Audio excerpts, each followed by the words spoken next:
Hello and welcome to Hellbent Live. Let us know you can see us and hear us, and we'll get started with the show. Right, Joe? Sure. Thank you, Reverend PC 5x5. Welcome to Hellbent Live. We've been out of commission a little bit here and For there. about a week or so, yeah. Joe was not feeling well last week, but we are back. We're raring to go. We got a lot to talk about today. I don't know if you saw it yet, but if you haven't, make sure you check out my interview with Tim Dennis of Darkness Radio. I talked about Dogman massacre attack in the land between the lakes and promoted that on the show. And it seems like it got a really good response from the audience. Everybody really liked having me on there. So much so that this week I am the co-host of the regular Supernatural News Darkness Radio show with Tim Dennis. We recorded that today, and I will be letting everybody know when that is coming out. We had a great time. We touched on every subject, from coin collecting to the Irish space program. So I got nothing. Anyway. Good job, Joe. Good job, Joe. But yeah, if you haven't checked that out, give it a listen. It's a great conversation with Jesse and Tim Dennis. The one we did that aired this last week, right? And I'll put a link to that, actually. Yeah, I'll put a link to that. Why don't I do that? So the first time I went on Darkness Radio was when we did the first film we did. Yeah. Monster on Morris Mountain. How did I forget the name of that? Monster on Morris Mountain, Bigfoot and the Uaris. That was the first time I went on Darkness Radio, and Tim and I just hit it off so well. So I was super excited to go back on the show to talk about my latest film, Dogman Massacre, and he loved it. He watched the movie three times.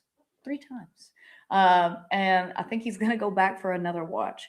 So Joe's got the video up here. He's going to put that in the chat so you guys can check out the interview I did with him. There is a video version available on YouTube, and Joe's about to share that right now.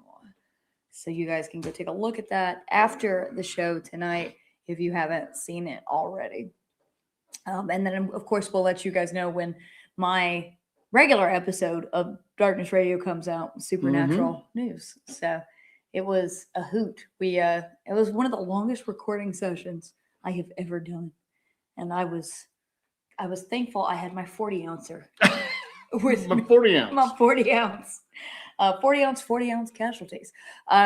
Because it was 2.5 hours. So, but it was a hoot and a holler. And I'll be on Darkness Radio periodically whenever the schedules align for that. I'll be a co-host on there whenever they need me. I don't want to diminish how cool that is. I mean, Darkness Radio has been around for like 20 years. Yes, absolutely. Darkness Radio is like one of those ones that like ranks up consistently with like coast to coast AM, stuff like that. That's like a top tier. You're somebody nowadays, Jesse. I'm somebody. I'm a made man. So that's just awesome. I'm in a real mob mood tonight because I had to threaten my coworkers. So do what you got to do, man. You got to do what you got to do. Sometimes you got to bring back the old school tactics, you know. So I'm in a bit of a mob mood. Murder? What murder? What murder? He was a good guy. But yeah, I'm super excited about that. I know some of you are thinking, my God, Jesse, you have no time to go and do somebody else's show. But it is an absolute honor for me to be on Darkness Radio. I have been a fan of Darkness Radio for many, many years. I've been an avid listener to Darkness Radio for probably 12, 13 years now. So Dave Schrader used to be on there, and Dave Schrader still pops on every now and then, but Tim Dennis has the reins nowadays. And it's always a good listen. He's a hoot and a holler. So I'll let you guys know when that comes out. You guys can check that out and make sure you share that around. He says our little girl is a star. She's a star. The LBL doc has been, and we're not going to focus all on LBL stuff tonight, but the LBL doc has been extremely well received. Absolutely, it's been extremely, and which is awesome because it was such a rough investigation, and it was even rougher to film it because I do most of the filming, and it was hard, man. We were getting some activity, experiencing some activity. I just didn't think it was going to translate that well. I literally told Jesse when we got back, I've got some real worries about how well this is going to like translate. And then the end, what you want to call it, a product? It sounds kind of corporate. The end product, it came out well. We actually were able to capture the stuff that we experienced really well. I didn't even have to polish a turd or anything. I told you, it's like polish a turd. It came out great. I knew what footage we had was going to be great. There's some stuff we didn't even include in there, but I knew it was going to be phenomenal. As long as we got those audio samples, that was my main concern going into this. And we confirmed the night after we got back to the cabin, we confirmed that we got those audio samples. Mm-hmm. So I was feeling pretty good about the whole thing. I just knew that it was going to be the hardest thing about the LBL edit and making the film. That I had, the biggest challenge I had was it was completely out of my comfort zone. It's my third film that I've done. And it was the film that I wanted to start really diving into a real difficult narrative with. Mm-hmm. And that was the hardest thing, is how do I explain all of this stuff that most of us, that we already know. We know the lore. Like a lot of people here, we already know the lore about the 1982 massacre. We already have that background. We already know, what is a Dogman and all this other stuff. I had to figure out, how could I make this for somebody who's coming into this completely blind, who doesn't have all of this foreknowledge of what has gone on out there, what's been happening out there, and kind of put it in a nice, neat package.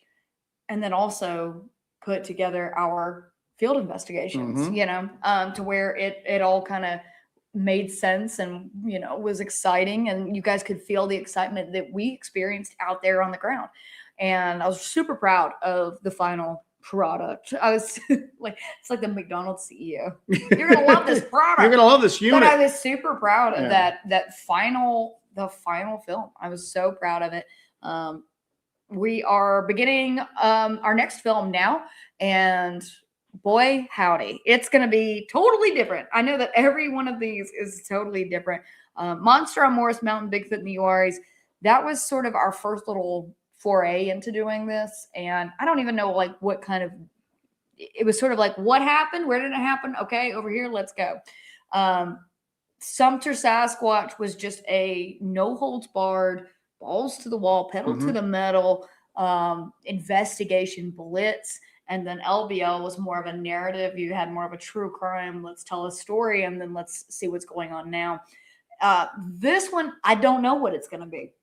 And we don't know what these films are until we get out there and we start getting into the nitty gritty. Well, that's the thing, is that you can't script stuff like this. Yes. And every time we have gone, well, let's try to do this time. Let's try to make sure that we incorporate this, or let's do it this way this time. That all goes out the window because you can't anticipate what's going to happen. And so far, each of the main, larger investigations, okay, the multi-day, sometimes multi-week, sometimes multi-month investigations that have gone into the Small Town Monsters documentaries have never quite been what we prepared for. No. Never. We didn't go into Uaris really prepared for what we had to deal with. We didn't go into Sumter definitely prepared for what we had to deal with. Sumter in the Sumter was dog. So blind. Sumter was just bananas. Yeah. Going in, and then Sumter was just going in so blind. We didn't expect the ravines in there like we found. No. We didn't expect the especially that final night with the gunshots and the weird drumming stuff, and none of that, and that's what's exciting about what we do, and also terrifying, because if we had a narrative that we could go off of, okay, we've got a script, now this happens and that happens and this happens. If we did scripted stuff, that would be so easy and not stressful. Yeah. But we're going into these investigations like, what if the last thing we got, the last piece of evidence we got was the last. That's always the fear. Evidence, what is the last piece of high strangeness that you and I encounter? What if that is the last weird thing that we ever experience in the woods? Yeah. That always what do we do? Just start doing talk shows at that point? I don't know. But that's always the thing. And the fact that a lot of what we get like, I hate to say evidence because it's really not. I mean, I guess it's evidence, just not proof. We don't have proof of anything, but I think we've got some stuff that could be considered evidence. Yeah. But Little a lot of that pieces. is the end result of how we adapt in relation to this stuff. We're always playing catch up, but I think we catch up pretty damn well. Okay, especially the way the audio collection equipment has evolved. And our buddy Scorpius just bequeathed an upgraded super sound stick setup that I'm in the process of kind of like familiarizing myself with. So Did thank you you for bequeath? that. Bequeathed. Bequeathed. You said something else. No, I did not say that. So he but the thing that worries me is what if there comes a day that we don't adapt well and we just our creativity kind of starts to dry up as far as like our ability to kind of get in and then change the way we do things in order to capture this audio. Yeah. Because that's the other thing too, is that I'm sure one of these days somebody's going to go, well, why are you guys capturing all this audio evidence and thermal evidence and everything like that? And I'm going to go, well, let's flip it around. Why are other people not putting the effort and the expense to it if they take it seriously so that they can capture it? Because it's hard. It's hard. It's man. very hard. But that's something that worries me, is that eventually are we just going to fall behind in being able to document this stuff? Well, So, I mean, by the way, thank you for that, Janet. We appreciate you. Damn it, Janet. For the star of the cryptid world. And then J. Kelly 11B became a YouTube member. Welcome to the Thank you, J. membership. Kelly. We are completely community supported. And say no to big corporate Bigfoot. they know to big corporate Bigfoot. We gotta start calling it and like kitty litter Bigfoot. So we always tell you that's what corporate TV shows are there for. They're to sell advertising space for tampons and kitty litter, stuff like that. So those are things we buy, but I don't want to sell them. I think about this, and that's something I fear is, it could be our last thing. Yeah, but I don't know though. We're not going to stop. yeah. I mean, we're going to keep hammering. We're going to keep hitting it. And I think that that's what makes the big difference for us is that, the way my personality is, the way your personality is, no one can ever tell us no. Yeah. And nobody can ever tell us that we can't do something, because then by God, we're going to do it. By all means, so. And, we're just, our tenacity is what's going to really put us over the edge on a lot of this stuff. At the end of the day, I want to tell a story. I want to bring you guys along for what we experience and what we go through and what we see and hear and feel out there when we're out there on the ground doing these investigations. And this ties into today's topic as well. Our main focus is the investigation, is boots on the ground work. And I want to take you guys along for the ride.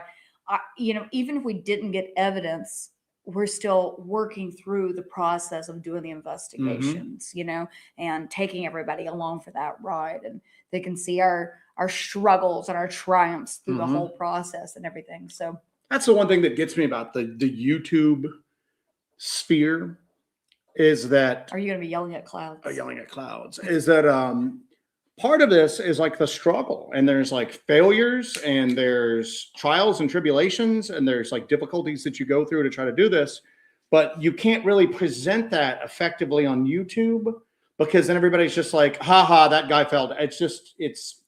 YouTube is basically a large portion of it. A large portion of it is just ouch my balls from idiocracy. You know what I'm saying? It's just people who tune in they don't see like a quest. They don't see like overcoming adversity to try to get hero's stuff. journey. They don't see that. They just see, so it's kind of gets to the point where, I don't know, I can see one of these days where YouTube's not going to be the most effective medium to try to share these things. It's a good way to distribute everything right now. It's available for everybody to kind of check everything out. You never know where everything's going to kind of shake out in the end. Right now, this definitely works for us and what we're trying to do. And we have a great community here that we've built through YouTube. So, who we have a great person in this great community? Curtis Whitaker. Don't hurt us. Curtis, my man. We appreciate it there. Thank you. Whitaker. Thank you. Don't forget the struggle. Don't forget the streets. Don't forget Curtis Whitaker. Curtis Whitaker. Everybody give Curtis a round of applause, virtually round of applause. Thank you so much for that, Curtis. Curtis is a huge supporter of what we do, and we couldn't do it without people like you. Heather is in the chat this evening.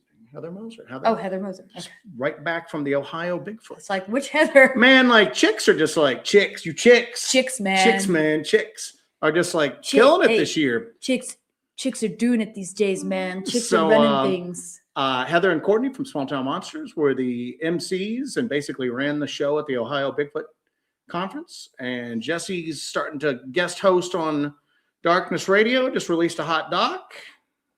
Hot dog here. Anyway, so the thing we want to talk about tonight, it kind of goes hand in hand with those field investigations. It's weird the way we're going to kind of go about this. It's not what you think maybe it might be kind of what you think it is, but it's the like we said, this stuff is difficult to do, and it's not necessarily.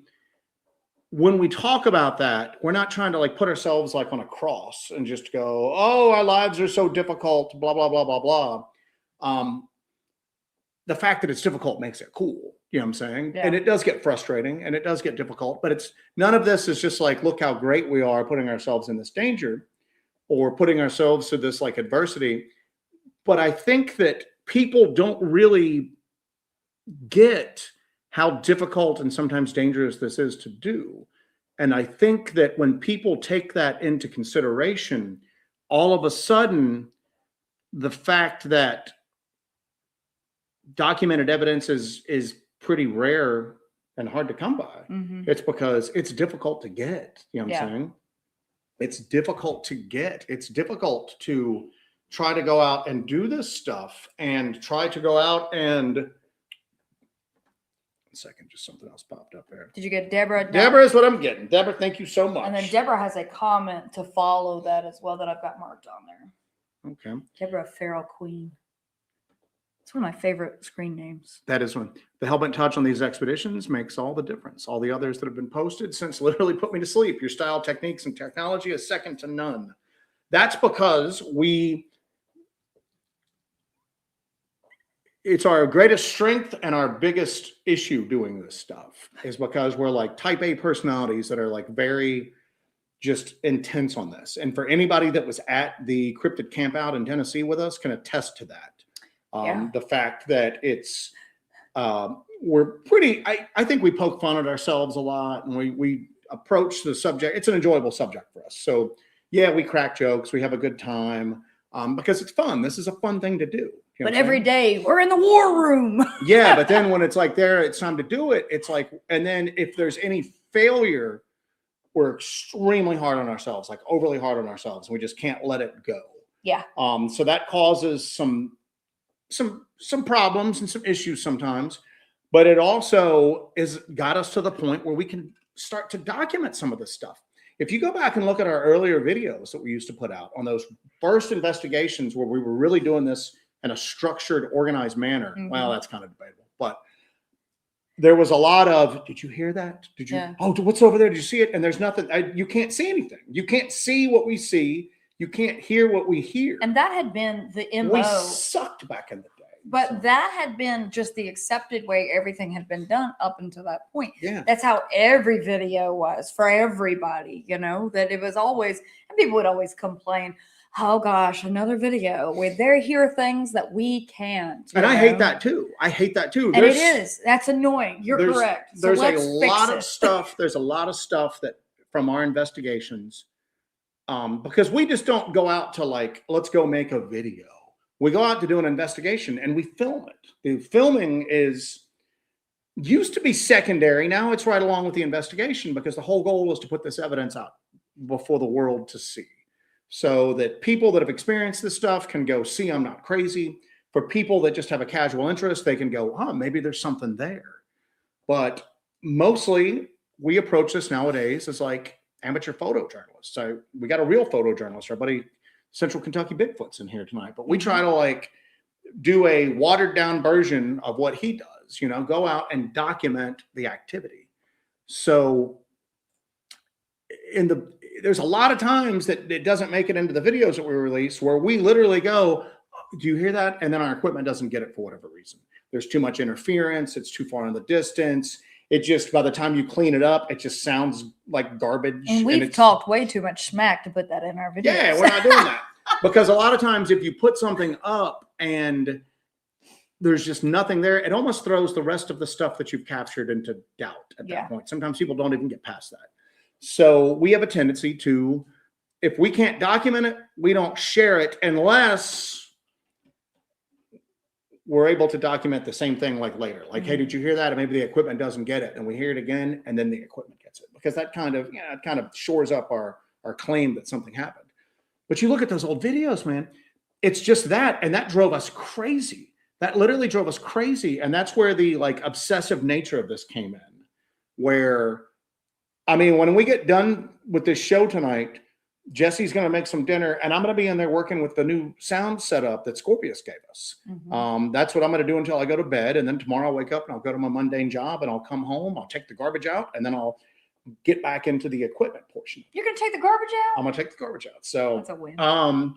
But that obsessiveness is what's really kind of letting us start to capture this stuff. Like those howls at the end of the LBL thing. That's one of our best audio captures like ever. It's beautiful. That was beautifully done. Beautiful. And beautifully executed. The cleanup on it was not that bad. Now, the ones that we caught in Russian Creek Campground that sounded like the ones on Morris Mountain. Yeah. Those were difficult to clean up. The distance was so great. And as you amped them, you amped up the, basically just the white noise and everything. And I want to thank, we have a lot of folks in the Discord that helped us with some kind of ways to improve how we're doing this audio cleanup stuff as well. Sorry to interrupt. Go ahead. Yeah. I just want to throw some kudos out there to our boys. So, but even then, some of it we didn't use because by the time you cleaned it up, it sounded really weird. But it wasn't accurate to what we heard ourselves. And we could put it out there and people would be like, oh my Lord, you caught alien grizzly bear. I don't know, something like that. That one thing that I tried to clean up, by the time I cleaned it up, sounded alien. It sounded bizarre. But it wasn't an accurate representation of what we heard in the slightest. So we couldn't use it, So that's one of the things that we've really kind of like hyper-focused on. And that in itself adds a level of risk to this because now we're out in unsteady terrain, middle of the night, lots of sometimes literal pitfalls around us, trying to pay attention to our surroundings 25% of the time and then 75% of the time focused on whatever we're trying to catch or what we're experiencing at that moment. And that's where most of the injuries come in. Yeah. Most of the injuries come in when I've literally fallen before and then just held the camera with the microphone up and laid there. And I'm just like, I can't get up right now. I got to try to catch this. And I don't think that people realize everybody should do this to the level that they're comfortable, And there've been some, let's use our witness from the first Uwari stock. He got that crazy audio from his campsite. Now he was remote camping, on foot way back in the middle of nowhere. But for us, it's best to kind of move around, set up somewhere for a little while, then move somewhere else for a little while. The big structured stakeout stuff just doesn't ever really seem to work for us. And that gets sketchy though. If you get somewhere like Blackthorn. Yeah. What all's in Blackthorn? Wells everywhere. Uncapped, old, abandoned wells that we don't know how deep some of them are. Barbed wire. Broken glass. Sharp pieces of metal. Then sometimes the metal and glass are put up in the trees at almost like face level. Eye level, through it. Yeah. Sometimes the barbed wire is torn up and then kind of like coiled up in like a trap almost. I mean, I got tangled up on one of those one time. Venomous snakes. We know there's copperheads out there. We think there's rattlesnakes out there. And then you get into other areas. The area in North Carolina that we used to go to was a bear sanctuary. You know what I'm saying? So even if you don't run across anything strange, well, there's a lot of like environmental dangers you have to deal with as well. And I think we shared the video a while back. I don't know if we shared it to the members or if we shared it publicly. We might have showed it on I think we showed it on the show a while back. We were in the URs and it was, I believe, late June. This is before we did Monster on Morris Mountain. This is like a year or two before we did Monster on Morris Mountain. It was our first couple of trips out to the URs. And we were in this area with these beautiful large boulders. It's gorgeous. It's one of my favorite places up there. And we're up there and we had been up there earlier in the day. And then we decided we were going to do a night investigation out there. It's late June, very warm. We're out there and just going around these giant boulders. And we wanted to kind of get some readings, some kind of environmental readings on something. So I had the tri-field meter in my hand. Joe's filming me. We're just walking around like we normally, just bubbling about filming this. And I'm running the tri-field meter. And if you're familiar with a tri-field meter, you know that when it's running, it goes.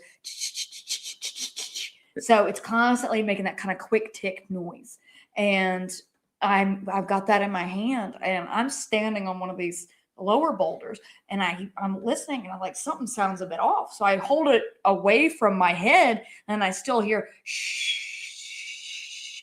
And I look down and there is an 8-foot long timber rattler at my feet going through the leaves. The body on this thing was this big around in the largest part. So we are completely dehydrated at this point. We're exhausted. There's a timber rattler at my feet and we learned a very valuable lesson that night that we need to watch where the heck we're stepping when we're near large boulders at night in late June in Uwharrie. Real quick, our buddy Hawk soaring. Thank you, Hawk. Damn, Hawk.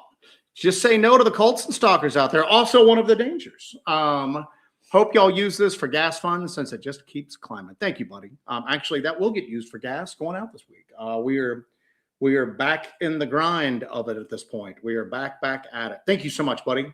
I have not talked to you for a bit. I gotta catch up to you sometime this week. Goblin Warts is actually watching a live Goblin. I'm not gonna tell where he's at. He can share that, or they can share that if they want to, but he's on the other side of the world. So he's usually catching the replay. Our buddy Central Kentucky, who we were talking about earlier, at least you don't have gators and hogs. Glad to leave them behind in Florida. Some of the areas have hogs. Actually, I have the rattlesnake video if you'd like me to show that at some point. Yeah, surprisingly enough, there's hogs in the LBO, obviously. But a lot of the places we do are in the mountains, and we don't really see any evidence of hogs to a lot of them. We don't really worry about coyotes per se, although we have had a couple of sketchy nights with coyotes. Black bear attacks are getting, but we'll get into all that later. Yeah, do you have the rattlesnake video? I do. And hold on 1 second before you do it. Like Jeff says, he's a boy, the Uwharrie rattler. Yeah, I got this. Don't you worry. You want to watch that video? Yeah, throw it up there. Let's do it, kid. Yeah, that's one of my favorite videos that we did. All right. Let's bring that bad boy up here. And stage. You ready? Oh, let's do it. Roll that beautiful rattler footage.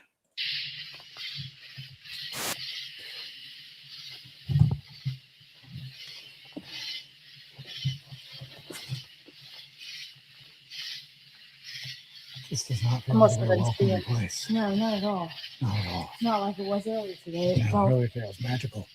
No, it just feels very... Hey, don't move.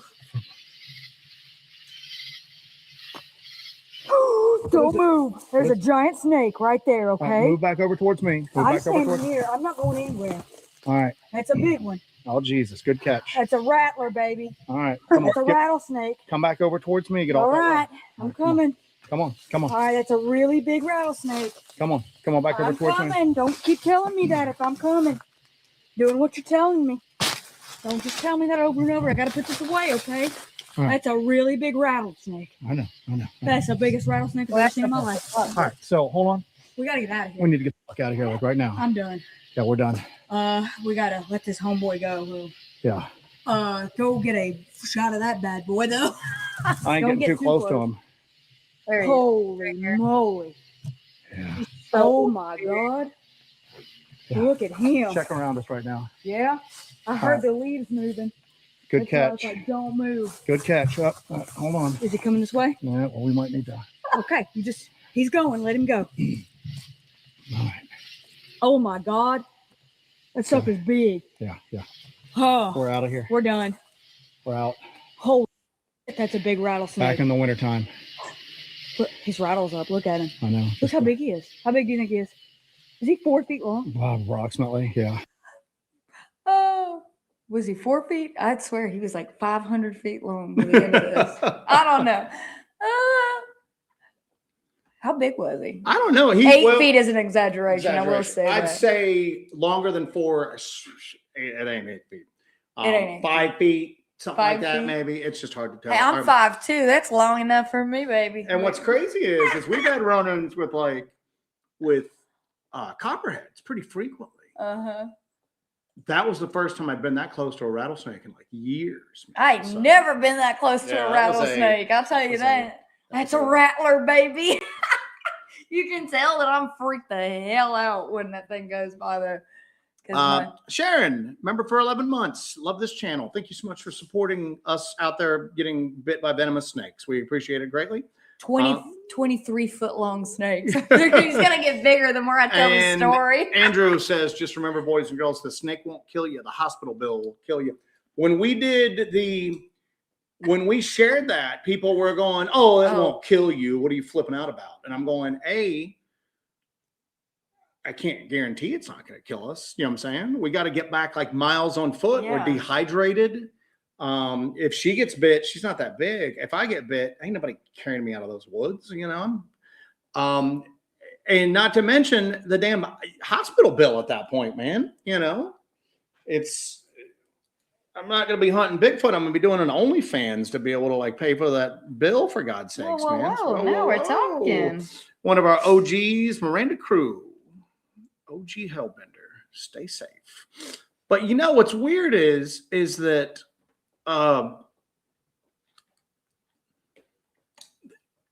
as we've been doing this longer and longer, my worry and fear of like let's just call them paranormal elements. And it's such a trite thing. People are the real monsters out there. Nah, from what we hear, there's like literal monsters out there. But here's the deal. I was thinking about this the other day. How many Bigfoot researchers go missing on an average year? Unfortunately, none. You know what I'm saying? None. Some I wouldn't mind. Now, keep in mind, there might be people, because I stand by this, that if these things are what we think they are, they're opportunistic predators. They're not rampaging through small. Killing at will. Yeah, but I think given the opportunity, and if the opportunity presents itself, they're smart enough and cautious enough and capable enough to predate upon people when the opportunity arises. But so there might be, like, let's just be honest, campers, hikers, something like that. You can't rule out that possibility. Somebody goes missing. Well, maybe they just got lost and fell down a ravine. Maybe something more exotic happened to them. But I've been thinking about that a lot lately. I've been thinking about the fact that there are people that go out into like hot areas with like recently reported activity, and they seem to be encountering stuff. And there's not a real big like casualty rate with people doing that. And I wonder if that's just because the nature of how most people investigate these things, which is more cautious than we are, or is there something else going on, man? Do they know that if you and I go missing, I think we're well known enough at this point, it's going to make the papers. Even if people don't know what Hellbent Holler is, it'll be like, there's this couple in like the Carolinas and they go out looking for Bigfoot and Dogman and weird stuff. Well, they just went missing and their gear was found. That's like, is Weekly World News still a thing? Yes, that's it is. That's tabloid stuff. We're not going to be in like New York Times. They're going to put me next to Bat Boy. You're going to be next to Bat Boy. Yeah. And I wonder if like whatever's out there has a way of knowing, all right, these ain't the ones I'm messing with. Or does it go back to, some of you know this, a lot of you know the story, but for those of you that don't, we had a place that we were investigating called the Grove. And we went out there because bow hunters were, and we kind of backed away from the Grove for a few reasons, but I think we were like up to like 4, 5 bow hunters that had been chased out of that area. Yeah, aggressively chased out by of there. large, dark, hairy figures. Okay. As far as we know, no one has gone missing. That we can there. tell. But we would go in there, and then it almost kind of turned into like Fey activity at one point. And we were trying to set, we'd caught some crazy audio in there. Audio that you would think came from a Sasquatch, and then audio that you would go, oh, it's a bit more canine, you know. And we were trying to put long duration audio recorders in there, and my long duration audio recorders wouldn't work. They just wouldn't work. They either wouldn't turn on, or the batteries would be dead when we showed up out there, and just all of this stuff. And it was driving me crazy. I mean, it was really driving me crazy. For those of you who were watching the live streams we were doing at that time, it was getting me, I was melting down. And finally, I had one that I thought was just going to work perfectly. We went out there and did it. And I think we were live streaming this one, weren't we? Or were we just filming it? I can't remember. I think we were, I don't know. I think we were live streaming. I think we were live streaming the collection. No, that was when we were setting it. Okay. We were live streaming the setting it, and then we had to turn it off because we were going to lose signal. Maybe this is 3.5 years ago. I don't remember 3.5 days ago. I turned it on. I turned the recorder portion of it on because you've got the housing, the power supply, the cables, the recorder, and then the microphone. So I turned the recorder on, and the screen goes really, really bright, and then a little puff of smoke comes out. It burned up on me, and I didn't even have it plugged up to the external power yet. And that's when smoke is kind of like, and that's when I lost it. And I was just, and when we were leaving out, I'm just, at that point, we're not trying to we're not worried about filming. We're not worried about recording. I'm done. I'm done. I don't want to mess with this anymore. Just because I'm pissed off. I'm frustrated. Jesse's trying to calm me down. There ain't no calming me down. And I'm just like, it was a bit of a grown ass man hissy fit. And I'm going, we didn't even know what we're dealing with out here. I was like, we don't know what we're dealing with out here. This isn't like Bigfoot stuff. That's not Bigfoot. That's not what I consider like Bigfoot stuff. Something just burned my recorder up. I'm going, we're not qualified or capable enough to like deal with what's out here. Nobody is. And I'm just like, we're going to end up like, we keep poking this stuff. We're going to end up dying out here. And then just at that exact moment, as soon as I said that, we keep, and I'm paraphrasing with the first part, something, we're going to end up dying out here. And I had this weird intrusive thought in my head. And it's the closest thing that I think I could ever come to mind speak. I can't swear it's mind speak. And even saying the word mind speak makes me kind of cringe a little bit. But it was a weird intrusive thought that wasn't in my own internal voice, if that makes sense, you know? And it just came out of nowhere, and it was like loud, and it was just like, oh, we're not going to kill you. We're having too much fun effing, but it didn't say effing. It dropped the full F-bomb on me. Oh, we're not going to kill you. We're having too much fun effing with you. And I just had the weirdest like thought. And I wonder if that plays into it.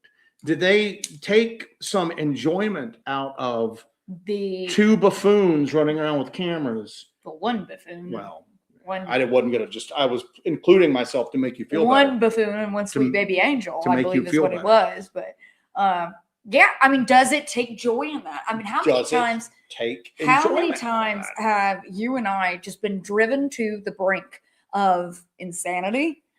Not weekly anymore, but monthly stuff. Just pure anger, frustration. Monthly. We maybe bi-weekly. Yeah. We get divorced out there. Closing the channel down.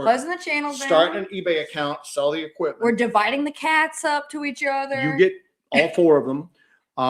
Brad, thank you for that, buddy. Thank you, Brad. Thank you, Brad. We appreciate you. Thank you so much. But we get to these points of frustration, and either something happens that makes us go, dang it, we can't walk away now, or something like what you experienced happens. Because I think where you have some level of communication or some acknowledgement or some indication of like senpai noticed you. You know what I'm saying? Well, it's like this, but there's that trope. It's one of those Bigfoot tropes that, oh, well, Sasquatch, it's, when they're looking in people's windows, reports of that, or watching campers, like that people are their entertainment. And I'm going, well, I mean, if there's any validity to that, what would be more entertaining? You can see campers any damn night of the week. The house is always going to be there.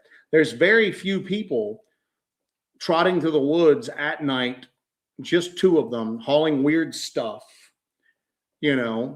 And I wonder if they find that interesting, and that gives us a certain level of like protection because we're a novelty. Does that Yeah. make sense? I mean, like, You think it's like that cat meme? It's like pathetic. like, well, no, or maybe they're just saving us. I don't know.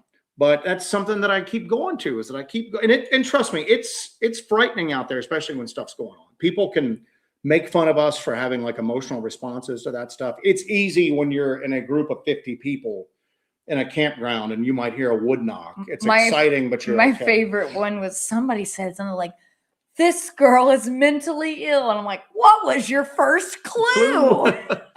Larry, another OG. Happy Tuesday. We appreciate you, Larry. Larry's one of our OG Hellbenders. Cool Crow Productions. We appreciate Cool you. Crow? We appreciate you. Thank you so much, Cool Crow. And then Joseph Cannon. Y'all do great work. Thank y'all. Thank you, Joseph. So a lot of good Josephs around but here. I go to that is because I don't know if, and Hawk thinks that's mine. I struggle with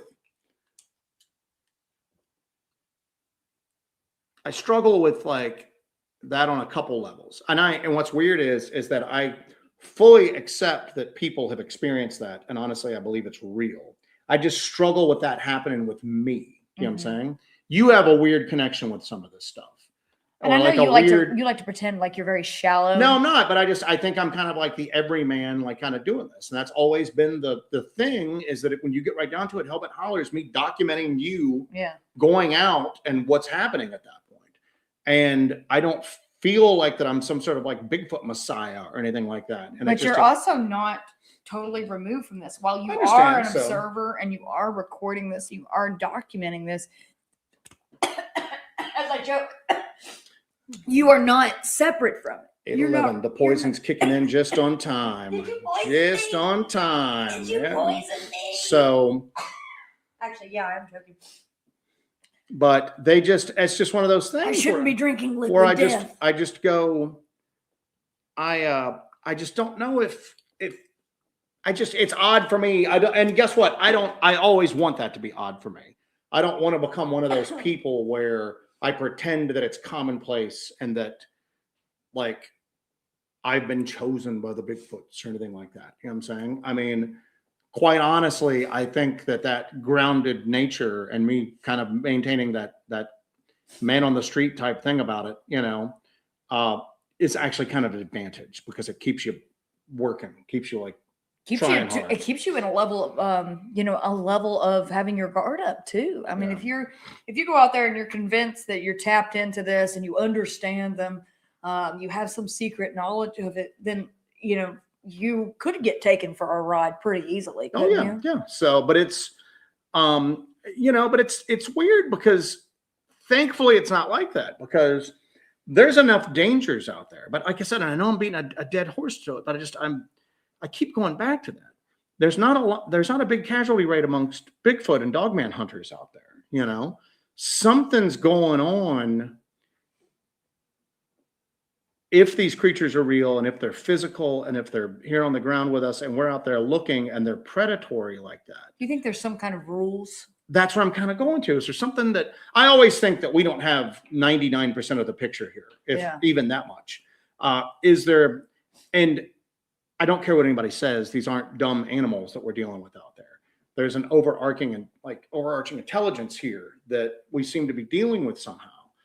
And there do seem to be rules that are followed. Yeah. And we've talked about that with like Bigfoot behavior in the past. For no matter how people describe Sasquatch, well, it's an undiscovered ape. Well, they don't act like apes. If we had a population of like mountain gorillas in this country just running around in basically 49 out of 50 states, they'd be getting hit by cars. They would be, eating the wrong stuff and dying. They would just be old age, sickness, running into something that they were able to kill, but it wounded them enough that they eventually succumb to those wounds. And then people go, well, they're people. It's a tribe of people. And I'm going, well, they don't act like people either. You take 100 people, there's going to be a few dumb ones. There's going to be a few that have very poor judgment. There's going to be a few risk takers. There's going to be a few rebels that don't want to follow the rules. There does seem to be some sort of like rule system into place here that's very, very, very rarely like deviated from. And how does that play into it? And is maybe that's part of the reason why we haven't run into, like, we've had some weird stuff happen. Yeah. We've had some health effects after having some of these encounters. Mm-hmm. That's more like UFO activity. People report, health issues after witnessing a UFO or especially a UAP. the kind of health issues that we've kind of encountered. The big one for me is when I've had issues with my right eye. My right eye, I had to wear an eye patch for a while there. You know what I'm saying? Mhm. But that's kind of residual effects that people experience when they're dealing with UFO situations where they have sightings or up close encounters. Yeah, you're right. It's these kind of effects are more UFO And that related. doesn't make sense for a tribe of undiscovered people or an undiscovered animal species. But we've had that. And I think that goes hand in hand with the stuff that has messed with our equipment in the past. And I've said this before on the show that I don't even know how it's going now, because I'll be honest with you, there's been so much trust me, bro, in the UFO media circus that I don't pay as much attention to it as I used to. I know that something's there, but as far as like government disclosure, we don't need the government to disclose us to it. And I think if we're looking for that, we're Barking up the wrong tree. And we're paying attention to the wrong thing. But Finding the Trackway has a good one here. I'm going to mark, and we'll get to that in a minute. But one of the things that they were doing is that they were starting to get the resources to do health studies on people who had up close encounters with UAPs, non-human intelligences, UFOs, alien spacecraft, whatever you want to call it. And I always went, man, I wish there was a vehicle for doing this in the other communities out there. Mhm. Okay. Everything from like paranormal encounters that people have like witnessed and survived to people that have had up close encounters with cryptid activity, that sort of high strangeness, especially when they encounter weird equipment like glitches. Are they being affected by, and that's one of the things that I thought of, we need to start carrying dosimeters. We have a Geiger counter, but we don't have it on all the time. Yeah. We need to start wearing dosimeters. Well, I used to wear that lightning detector. We need to bust that. And I noticed that L.W. Marshall was wearing a lightning detector when he was out in the field. I need to bring that boy back. And I can't even take credit for that. When somebody mentioned, Wait, that was beyond Skinwalker Ranch? Somebody had talked about the that weird like 1.6 gigahertz like signal we were picking up for a while. Yeah. And somebody had told us they were getting that on Skinwalker, and we didn't have any cable thing that Skinwalker Ranch was on, but there was Beyond Skinwalker Ranch, and we were watching that, like the Temu one, to see if they had that like weird signal picked up, and we saw the one dude wearing a lightning detector. Yeah, and I stole that idea immediately, but at least I admit it that I stole. That's what happens when you say no. We have Skinwalker Ranch at home. So, Ventus Bruma trying to drive you crazy for entertainment is a very fey action. That's what I came up to. I was like, this is like fey activity out here.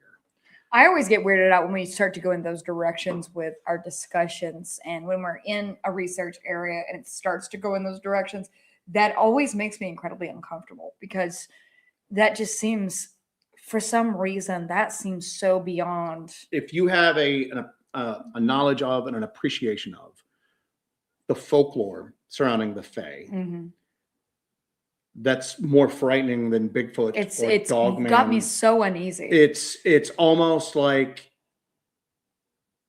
alien activity, but with like a mean streak. Yeah. With like a certain, just a cruelty. It's exactly what I was going to, with a cruelty for just cruelty's sake. Yeah. And people can laugh. Oh, they're talking about Tinkerbell, blah blah blah blah blah. We're not the only ones who have seen that. I mean, I referenced this before too. Timothy Renner's great podcast, Strange Familiars. He's got a Catholic priest, a Catholic monk that comes on and speaks to him every once in a while. And he's not an exorcist, but he's assisted with rituals like that. Brother Richard. And he talked about how during a meeting of Catholic exorcists and those that are, assist them, that there were people talking about how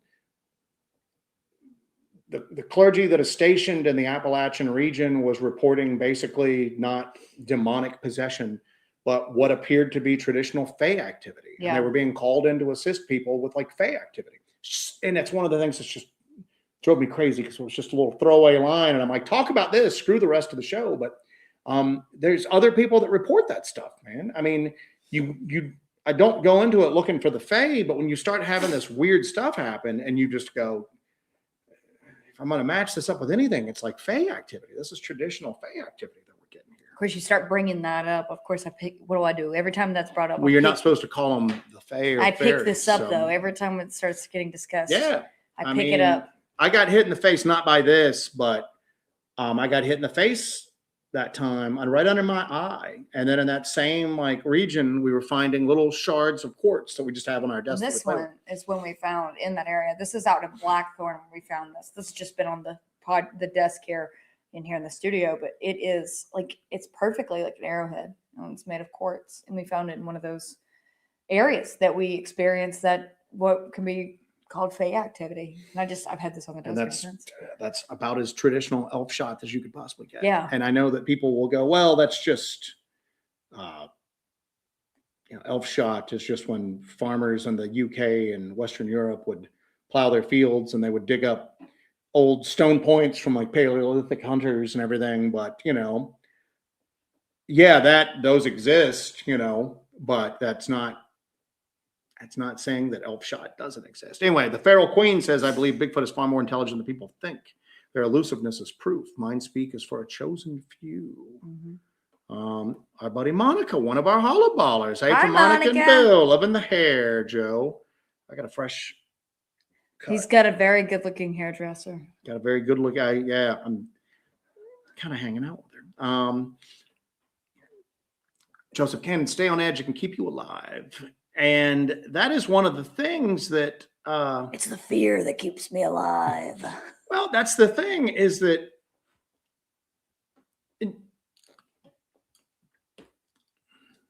I love watching your wheels turn. Yeah, my wheels turn. It's a lot of this activity, if not all of it. I can't say all of it. A lot of it is. Oh, now your poison's kicking in. Is interactive somehow. It's not. What did I start saying last year? Nothing exists in a vacuum. Mm-hmm. Everything like affects the other thing when we're doing this.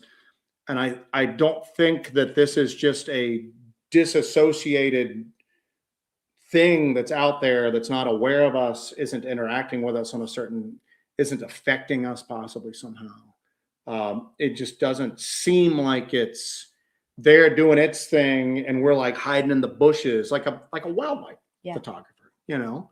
What we're dealing with out there is far more interactive, far more aware, and far more intelligent, and sometimes prescient. Like it knows ahead of time what we're going to do before we do it. And people can say that's crazy, but its instincts are very like hard to defeat. Do you know what I'm saying? Is it instinct, or is it some sort of ability to have that foresight and that foreknowledge? That's possibly that's even more. But then you go through all this stuff, and then you add in just the actual difficulties of just being in. We're not in like city parks. We're in even some of the larger like state forests and stuff like that are pretty gnarly. You know what I'm saying? They're pretty gnarly. We made that comment at the Tennessee Cryptid camp out. We were like, this is the least sketchy place we've ever been to investigate any of this stuff. Stone Maven actually brought this up and said, maybe think of y'all's experiences with the tweaker hunting for them on Brown Mountain. Stuff like that is a danger. We were investigating, and people can say, well, y'all were just reading too much into it. No, there's cult activity going on in the mountains of North Georgia. That is beyond. You cannot argue that to us anymore. Yeah, we've that is going shocking evidence to that. Organized occult activity, and we pulled out of that because that has a whole set of dangers and a whole set of ramifications if we get too far into something. If we're out there and then we stumble upon some situation out there, and then we're in some sort of altercation, and that has real ramifications for us. I always say something happens, we get attacked by Bigfoot one night, we gun it down, we get part of it, we make it back out. We're on the front page of the paper. We're famous, baby. You know what I'm saying? I wouldn't want to do that. But we get in a shootout with a cult. And we're also on the front page of the paper. But then we've also got legal ramifications that even if it turns out okay, it's not anything that we really set out to deal with. That right. Lady Wolf I did not think Lady Wolf was going to be here tonight. Love to the best researchers, Jesse and Joe, and to our Hellbender family. Love you, Lady Wolf. Love you, Lady Wolf. Hope you're doing well. The Guardian of the Gates. The Guardian of the Gates. Best damn mod in the business right there, folks. Best damn mod in the business. I've got some good stuff, Mark, too, if you pop on there. What do you got here? That maybe will apply to what you were. But then the tweakers on top of Brown Mountain that we had to deal with when we were with Alexander. If you're not aware of this, I'll give you the quick rundown. We went up to Brown Mountain to do an experiment to capture the Brown Mountain lights. We went up there. We met up with Alexander Petikoff and his brother, and we were up there. We were going to run an experiment. We were actually going to bring a lot of sensor tech out and do a whole setup out there. We got out there, and guys that were high on mushrooms started emerging from the woods, and I do mean several of them. There were probably 10, 15 of them. Mm-hmm. And they were high on drugs, and they came out of the woods wide-eyed saying that they were looking for the blue fireflies. Now, they could have been looking for the blue fireflies, but they were also on drugs. And then Joe spotted one of them spinning a glass pipe, and he took it. I went back. So I left Jesse, Alex, and his brother there, and I went back to get equipment, and ended up like getting semi-surrounded by them on the trail, and they wanted me to take my headlamp off and follow them in the woods to go see the fireflies. And I was just like, guys, we're a little busy right now, trying to record these other lights, blah, blah, blah. One of them said, take his headlamp off of him. And that's when I was just like, I unzipped my chest rig, and I was just like, people are everybody's about 5 seconds away from just getting shot right now. Yeah. And that's when I came back and just went, we need to make a decision right now if this is going to be worth trying to get this footage, or come back another day when we don't have to make that phone call going, hey, we just shot a bunch of tweakers on the top of Brown Mountain. Please dispatch. Boy, that's a Hellbent Holler weekend. Yeah, indeed. Think of the video there. We shoot tweakers on top of Brown Mountain. So what can we be on the corner of the thumbnail like this? Oh, Lord. Anyway, finding the trackway. Something is up. We're woefully outclassed. Yes, they don't alpha primate us. And then Moondog had said, I had this moment ago, ultra terrestrial contact. Yes. It's crazy, but it does sometimes seem like you're dealing with something that's just has a better awareness of pretty much every single thing than people do, and I always keep going. And you have to wonder, it's part of something else. It's part of something bigger. It's tapped into something bigger. Or is it older? And is it older? It's seen this, and it knows you with experience comes the ability to predict the next move. And I think that's what serves us well, is because we're pretty novel. I mean, there's two people, guy and a girl, cameras, lights, all this stuff going into areas where people aren't specifically looking for this stuff. We are broadcasting our attention to anything with the ability to listen. Yeah. We're out here, we're looking, we're out here, we're looking. And again, I come back to this. I think that if these things, these entities, these creatures, whatever they are, wanted to stay completely 100% hidden, they would. I think that maybe I don't know if there's some need for the attention, if it feeds off the attention, or if it's bored. If it's like some sort of entertainment. Think about this again. If this thing is old enough to where it can predict what we're doing, because it's been through these cycles. Well, how many of these cycles has it been of humanity and everything? And then also too, right as we're talking right now, we're imposing a human interpretation onto non-human entities. We might not even be able to comprehend their motivations or why they do things. They may completely exist in such a separate reality from us that things like attention and amusement and all of that, that's how we're interpreting it. Right. But it's something completely different, and we just don't have the meat wiring upstairs here to really comprehend. It could be that in their world, the minute they show themselves and they give somebody a glimpse of them, they go back to whatever their world is, and they're rewarded with marshmallows. maybe they're doing it all for the marshmallows. Bigfoot marshmallow theory. You know I what like I'm it. saying? So, Like, we don't know their motivations. I would do it for marshmallows. Ventus Bruma's got a great one here. Well, the Appalachians outside of the oldest mountain ranges, outside of the oldest mountains are the same range as the Irish, Scottish, Norwegian ranges. So where the stories come from. The myths here are also similar under different names. This is also where a lot of the Irish and the Scots, and to a lesser degree Norwegians, settled at. And that's one of the things that I thought about was, did these things hitch a ride? Is it because the people there have a preconceived notion of what they're dealing with, and the high strangeness is adapting itself to what they anticipate? I don't know, man. That's the thing. And I always go back to at this point, something that's like, I don't consider much impossible anymore. Right. As far as this stuff goes, it could be any of that. It could be all of that.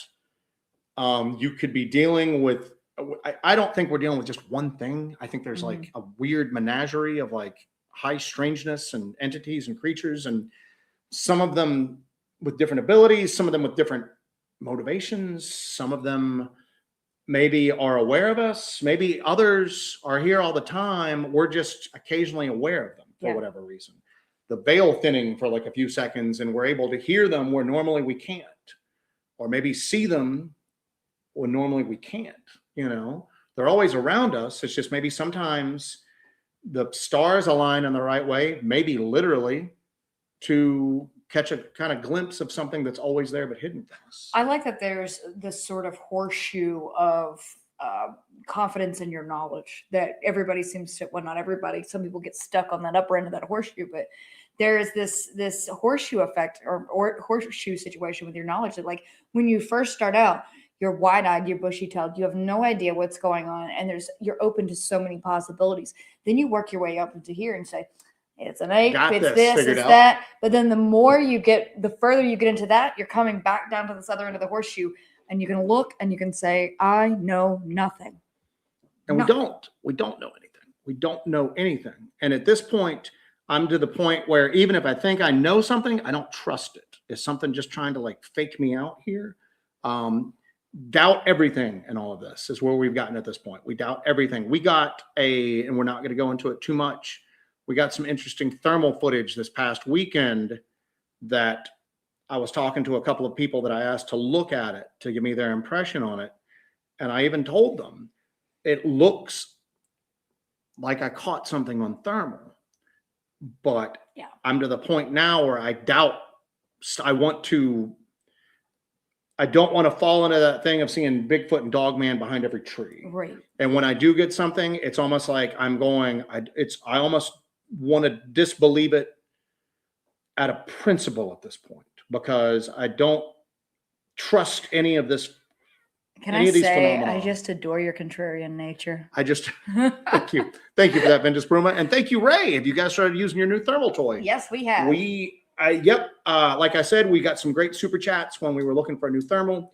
My birthday came around. I got some birthday money from, $20 here, $50 here. And we went ahead and just combined it all together and then made up the difference to go ahead and get it. And we've got it in the field right now. And I will say that we wouldn't have gotten that thermal that you got, which you have doubts about, which I'm going to say what it looks like. I'm not going to say what it looks like, but I think it looks like what it looks like.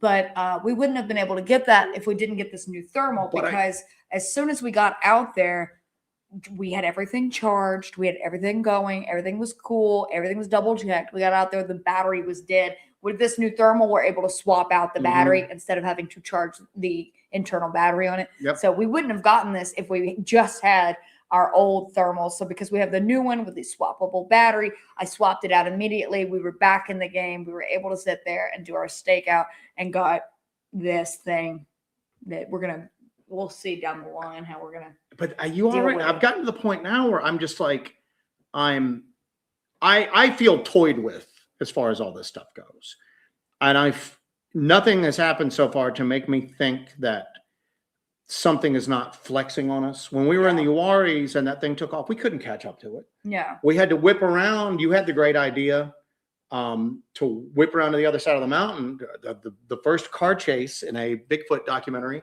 and we were able to get it cresting the mountain, and then we lost it again. Yeah. When we were in the LBL, this thing was like on a ridge line, and it's you can't catch up with this, man. But why even vocalize at that point? If you're trying to get away from us, did it want us to follow? I mean, and that's where I'm at right now with this, is that I just don't trust anything. I don't trust everything is data, and I'll keep it as a data point, but in the back of my mind, I don't know what I believe and what I don't believe. That's okay. Is some of it a false lead? I don't know. I think it's a lot of watch and wait with this, you know. All right, Miranda Crew, we have to. Everybody's getting hot under the collar, and Miranda Crew is always our knife. We had matching knives today. Were we supposed to do that simultaneously? I was waiting for it, but I just gave up. I guess we're not that in sync after all. I got a ZT0303. I got a 0350. Zero tolerance. Jesse's got serrations on it. Yeah. Hers is a little smaller. Give them a little proportional check there. See, mine's a little cute one like me. But it's Tiger Stripe. That's a pretty unique blade. I don't really have anything else with I don't like fancy coatings and stuff like that. But this is just so rad. This is probably my favorite EDC. It's built like a tank. I have a 0350 with a black blade as well that I carry all the time. I actually broke the blade on it. You remember that? Yeah. They replaced it. But this one has been such a tank for me. It's been sitting in my pocket every day for the past 2 weeks. I brought her back out. Lanyards on here. Yeah, we do. I got that little nubby one though. See, mine's nubby. Yeah, that's like my favorite non-cold steel folder that I can carry. So, all right. Paul had asked if you talked about bears, mountain lions, and feral hogs. Oh my. We've I don't know if of course you don't know that you're around a mountain lion until it's too late. And like I said, we've gone into bear sanctuary before because there were Bigfoot reports up there. And then of course the whole time we're going, did somebody just see a bear? And then, like I said, it's really rare for us to see hog sign outside of the LBL and a handful of other places, especially in the mountains. I know that hogs are everywhere, but they're destructive as all hell. And we don't really run into hogs in a lot of the areas that we run into. Snakes and ticks are our big I had a tick incident. Nowadays. I've had my inaugural tick incident. You know where that thing was right below my boobs. Right below the boobs. In the middle. It was so hard. Now listen, I do suggest you get a tick key if you go out and you hike a lot and you're out and about. Get a tick key. It's the best tool for removing ticks. But it was such a weird spot. It took us like a half an hour to get that thing off of me. Mm-hmm. But yeah, I got my first little tickening. People talking about the Fae. Sarge, he's talking about the little footprints we found on the shoreline in the Grove that were next to giant canine prints, and then they just stopped. They all stopped in the mud, and people were going, well, maybe they just swam up, and we're going, yes, these 6-year-old kids just swam out of this lake with their dog and got out and walked. There's no sign of them emerging from the lake. There's no sign of the footprints going back into the water. They just start and stop. Is anybody else concerned about this Lord of the Flies situation? Yeah, what do we got going on out there, man? I mean, but even then, that just didn't make sense for it. All right, let's see what we got here. Our buddy Moondog in here. Cryptids are paranormal. I consider all of it. I always just go paranormal or high strangeness to put. And then Stone Maven, I tagged you in a Little People post on Instagram that linked them to the blue fireflies. Oh, whoa. Okay, I got to go through that. Sherry Tanga also had a tick run in this week. Yes, she did. Yes, she did. So we're gonna have to go hardcore on our tick repellent. Yeah, we got cats, so we can't do permethrin, but we ordered new snake gators yesterday. Yeah. So we're gonna see how these are when they come in. We needed a new set because we're gonna be out and about, and it looks like snakes are so bad again. My buddy JD, you got to look at it as you guys intrude on their territory. And a lot of people don't do that. You guys cross the boundaries. Yeah. We also chase after stuff now. Yeah. And not always, there will be times that we maybe do a little tactical withdrawal back a little bit, whatever we deem best in that circumstance. But yeah, I mean, that's the other thing too, is that we're pretty unique in the Bigfoot research world. If we just want to look at it like that, we're not stationary. I wish we could be. I wish that would work out, man. But here's the deal, is that I don't think anybody's having a lot of success doing that. Yeah. Pushing out into the night, go out into the night on foot, do what you're not supposed to do. And you're either pissing something off, you're amusing something, you're making something curious. Or what do we always say? Maybe we run across one of these things and they're having the worst night of their lives, and we're having the best night. We have the best night of ours, and that's when we get like just smoking gun footage. Jay Kelly was asking about patches. We're still trying to source the patch hat situation out. Lady Wolf, just make sure to grab the SD cards. That was part of my favorite thing on the Tim Dennis for the Dogman Massacre interview. Oh, my explicit instructions for Seth Breedlove and how he's going to edit my death scene? Yes, in case anything happens and we disappear, but the cameras are found, we want the footage that's on those cameras leading up to our disappearance released. Yes. Don't think you're honoring our memory by not doing that. No, we want it out there and make us look cool. Very cool. Cool. Okay. So get the SD cards to Seth Breedlove and he will edit it and release our final moments to the world. And hopefully you'll see that what did us in. Rick Skinner. Little something for Vienna sausage, Pop-Tarts, gas, marshmallows, sag nuts, peanut butter. You do have gas after all that. I would expect that to give us gas. Thank you for that, Rick. We appreciate it. We appreciate it. I tell you what, we're about to get into all that stuff soon. Old peanuts. Mm-hmm. Trucker snack heaven. So Skelly Tig's got one. Same as the Welsh too. We have a lot of myths about that range and the properties of the stone. Mm-hmm. William Kennedy bringing his special brand of magic to the chat tonight. But yeah, I'm feeling pretty damn good going into this next big investigation. Yeah. We've got I think we're setting a good spot, man. There's a couple equipment things. Tristan Myers is here. Hi, Tristan. Hey, Tristan. There's a couple things that I want to get to kind of fill in some gaps on the equipment, and there's always going to be. Oh, crap. Always warn people about that. I'm sorry to interrupt you, but Rick Skinner did give us a super chat, and every time Rick gives us a super chat or gets involved in anything, I got to do the Rick Skinner gong.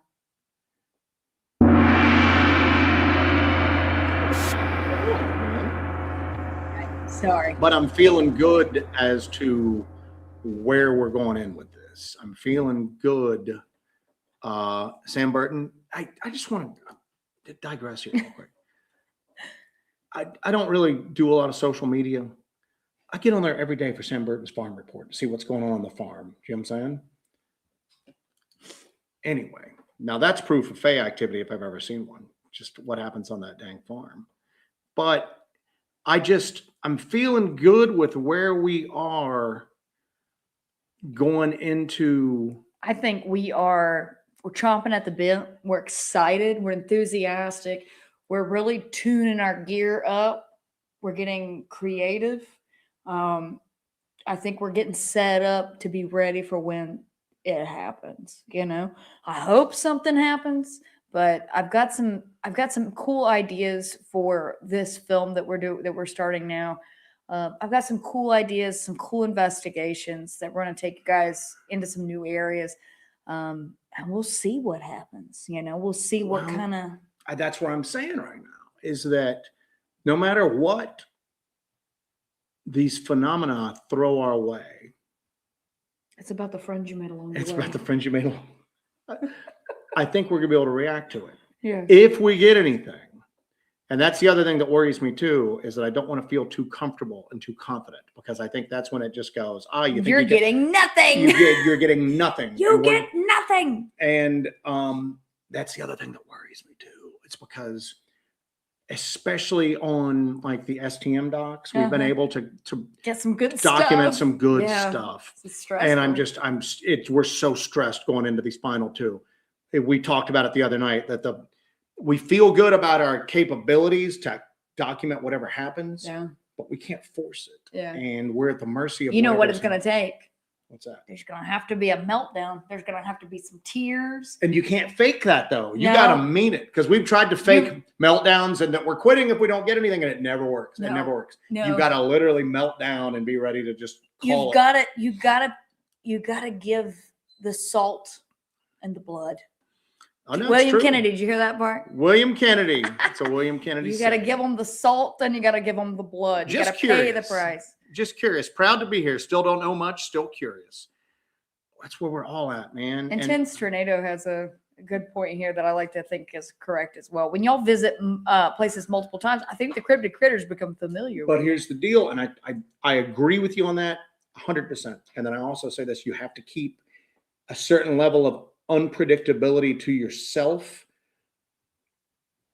not because I think you're fooling them, but I think that whatever is out there is entertained by that. And again, I'm putting a human interpretation to it, but it seems like you can't become routine and rote and boring, because then it just gives up. And I think that's why a lot of Bigfoot people don't have the success that they're looking for. Let's go out, let's take our little bats, hit a tree or two. We're going to do the same thing that we always do every time we're here. I think you've got to, I think that there's some back and forth going on out there, even if it's not obvious. And your thing when you're talking about, you got to give it its due. Every culture and it's every culture, when they talk about these things, these entities, these forces, there's always the recognition that you have to kind of give them their due to a certain extent. Yeah. That's why we don't use e-bikes, because you've got to get out there and it's got to suck to a certain extent. You've got to suffer. You've got to hurt. You have to pay the toll. You have to pay the toll of what's going on, to whether it's showing you that you're serious, or whether they just go, damn, I really like watching these two idiots hurt themselves. But give them a little something to make sure they come back, because this is entertainment, They just like my ugly cry. That's what they like. The ugly crying? My ugly cry. Michael Tovar. My dude. Good so far, Michael Tovar. To the best in the business. Something for gas and tick repellent. Thanks, Jesse and Joe. And happy Cinco de Mayo on Taco Tuesday. I should have had stuff for tacos. We today. didn't have. We're back into foolish. Lord. We're trying to eat healthier right now because we're in game mode. We're into fighting mode. We're trying to get into fighting mode here. So the tacos will have to wait. Michael, thank you so much for that. Thank you for everybody that super chatted tonight. Yeah, you guys rock. We appreciate you guys. You guys, we're all community supported here, and we really appreciate everything that you guys contribute to this. Poison's kicking in. Our buddy Pyro had a great time with you at the cryptid camp out. Yes. Hoping to get back in the woods with you again. His rabbit call thing was the most terrifying thing I've ever heard in my life. Amazing. Pork Chop Express. Joe, I wanted to tell you, I'm glad you are feeling better after your bout with hantavirus. And remember, y'all have friends praying for your safety in the field. And thank you, sir. Thank you. I was terrified. Joe had hantavirus. I was at work. I'm calling him. I'm sick with worry. We constantly have respiratory stuff going on. Either we're out in the wintertime running around and we're wet and everything like that, or now when we were Tennessee, it was so dusty because it was so dry. The dust was insane. When we were out this past weekend, the dust and just the particulate matter up in the air was like just terrible. But man, this last one, I maybe miss work because my day job, maybe once every 3 to 5 years when I'm sick. I'm gonna feel bad if I'm at home, and I'm gonna feel bad if I'm at work. And if I'm contagious, I'll just stay away and just do whatever. But I literally was just like, I don't think I'm safe to drive right now. If I drive, I'm going to put other people at risk, and I don't want to do that. So that was man, that put and I'm laying there feeling that bad. I feel terrible, and I'm laying there going, I don't really want to tell Jessie how bad I feel right now because she's so worried about antivirus. Well, because we were in a little cabin, then there were little mouse droppings about, and I read a story about this woman who got in a car that had sat for a long time, and she turned on the air conditioner, and all this mouse debris blew in her face. She got hantavirus and died a horrible death, and that's all I think about. It's the mouse equivalent to the Nutty Putty Cave incident for me. I love mentally. how we're doing a show on the dangers of cryptid investigation, and that in a few days, you and I will grab 2 10-millimeter pistols Yes. and a 12-gauge Shockwave Mossberg shotgun. Yes. We'll grab some cameras. Yes. We'll slap on our backpacks. Mhm. We'll put on our snake gaiters. Yes. And we will go into an area Yeah. and not have any human contact for days. I know that MK is not really a person and all, but Is MK gonna be at this time? he's supposed to Okay, be. cool. So, but that you won't blink an eye at. But the fear of mouse droppings in an AC vent in a car is what keeps you up. Well, it's the killer that you don't see coming. That's what I worry about. Okay, if I got something barreling towards me and I'm facing death, that's one thing. But it's the killer you don't see coming. That's the one. Pyro goes, will we seeing any footage of the Squatch NATO retreat? Our buddy Scorpius, let's actually put a link to Scorpius's channel here. Do that. Scorp, if you're in here right now, if you've got a link handy. I've got the footage from Joe's chest cam. I have not gone through that yet at this point. But Scorp put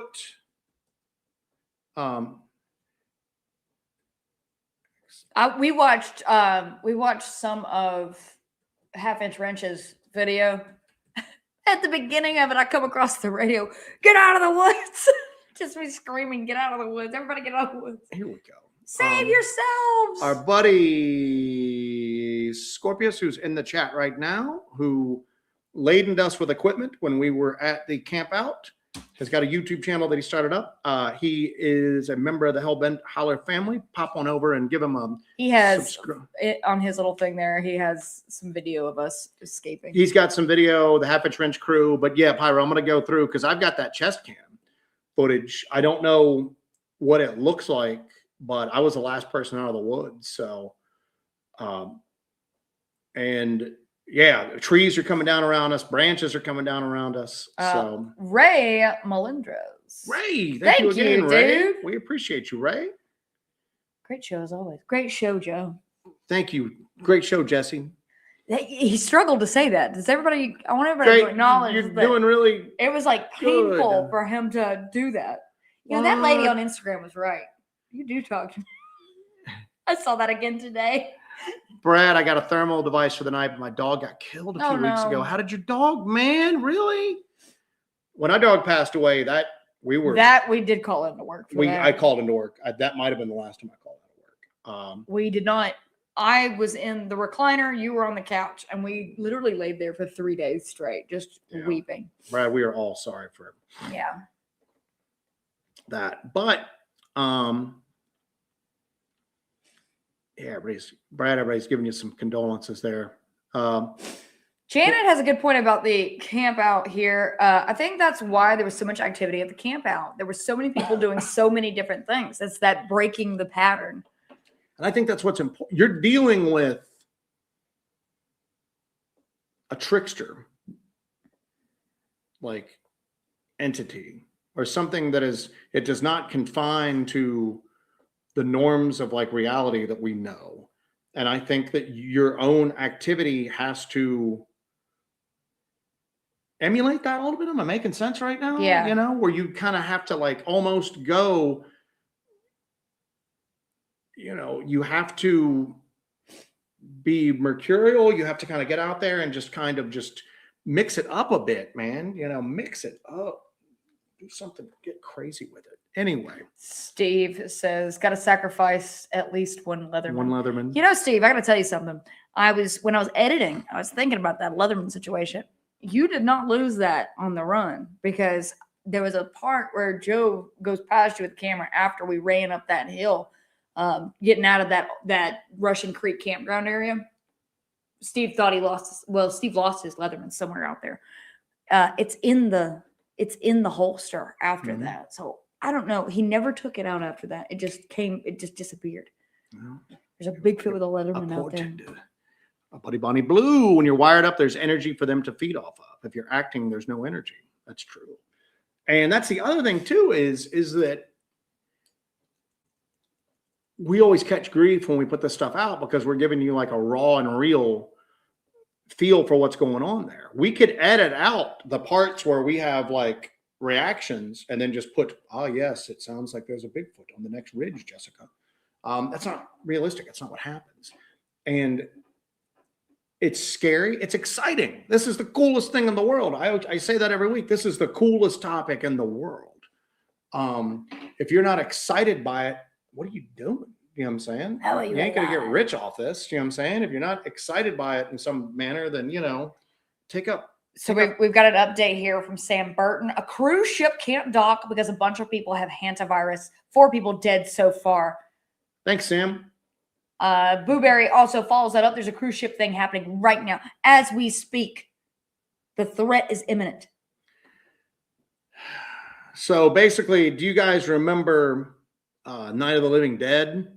I'm going to probably be up till about 2 a.m. hammering boards across our windows here now. So thank you, Amy. Yeah, I got a little cough, but that might just be Jesse's home remedy starting to work on me here. But anyway, we are going to wrap it up here in a second.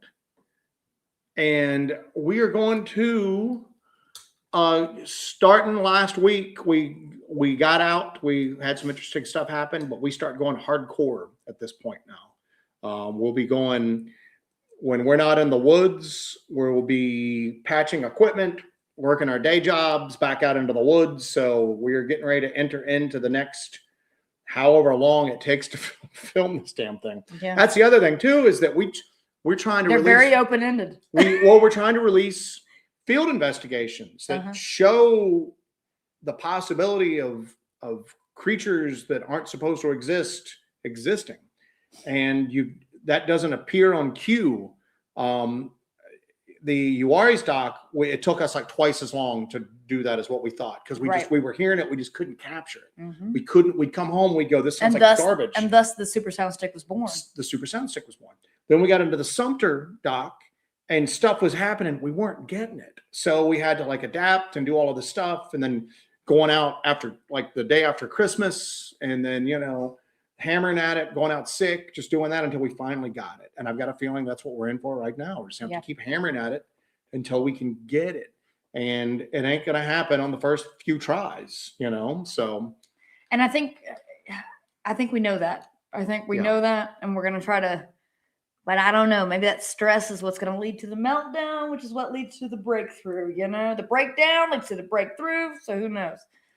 Anyway, if you have not seen it, go check out Jesse's Dogman Massacre interview. I got ready to say Massacre with Tim Dennis, but you're not gonna hurt Tim Dennis, are you? I would never hurt Tim Dennis. So all right, unless he starts talking about his coin collection again. So anyway, we are going to.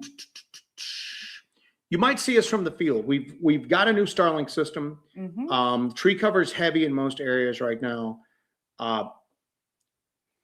What we've been running into is that it's either dead and nothing's going on, and then all of a sudden something happens and we've got to react very quickly.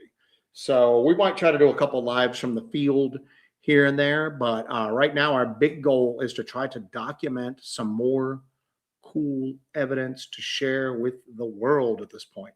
Oh, they're allowing the ship to dock. It's coming on land. Not slap dropping one of your favorite quotes here. Black eyes like a doll's eyes. Black eyes like a doll's eyes. Anyway, no cruises for Joe. The idea of the guys that do the Smoky Mountain Bigfoot Conference asked us if we wanted to do the Alaska cruise after Jeff Mel. We were going to actually replace Jeff Mel. We were. Look at us. Hey, excuse me. So pardon, but we couldn't. That's like 2 weeks almost, and I can't be on a cruise ship.